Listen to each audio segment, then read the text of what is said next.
মনে আছে একবার বৃষ্টি নেমেছিল, একবার ডাউন ট্রেনের মতো বৃষ্টি এসে থেমেছিল আমাদের স্টেশনে। সারাদিন জল ডাকাতের মতো উৎপাত শুরু করে দিয়েছিল তারা।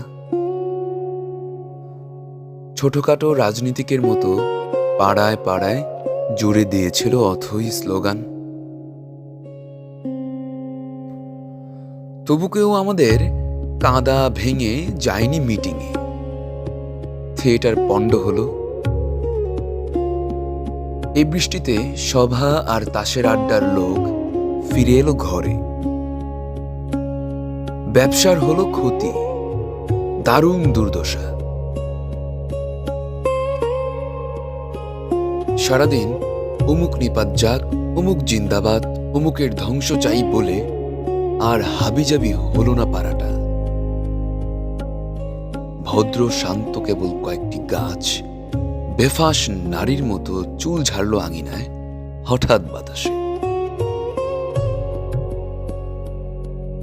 আর পাশের বাড়িতে কোনো হারমোনিয়ামে শুধু উঠতি একটি আগ্রহী গায়িকা স্বরচিত মেঘমালা গাইল 3 বার।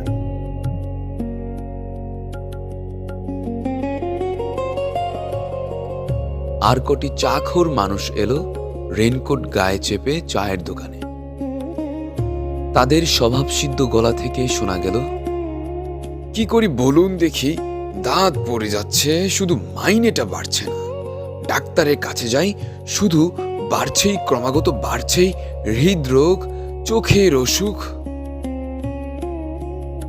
একজন ব্যারসিক তার মধ্যে বলে উঠল, বৃষ্টি মানে বুঝলেন তো, অযথাই যানবাহন পয়সা খরচ।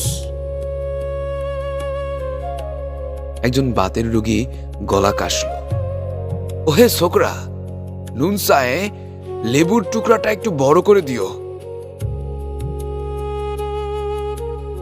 তাদের বিভিন্ন সব জীবনের খুঁটিনাটি দুঃখবোধ সমস্যায় তবু সেদিন বৃষ্টিতে কিছু আসে যায়নি আমাদের। কেননা সেদিন সারাদিন বৃষ্টি পড়েছিল।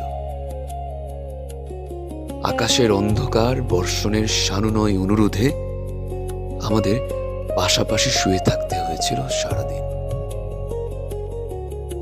আমাদের হৃদয়ে অক্ষর বড়া উপন্যাস পড়তে হয়েছিল।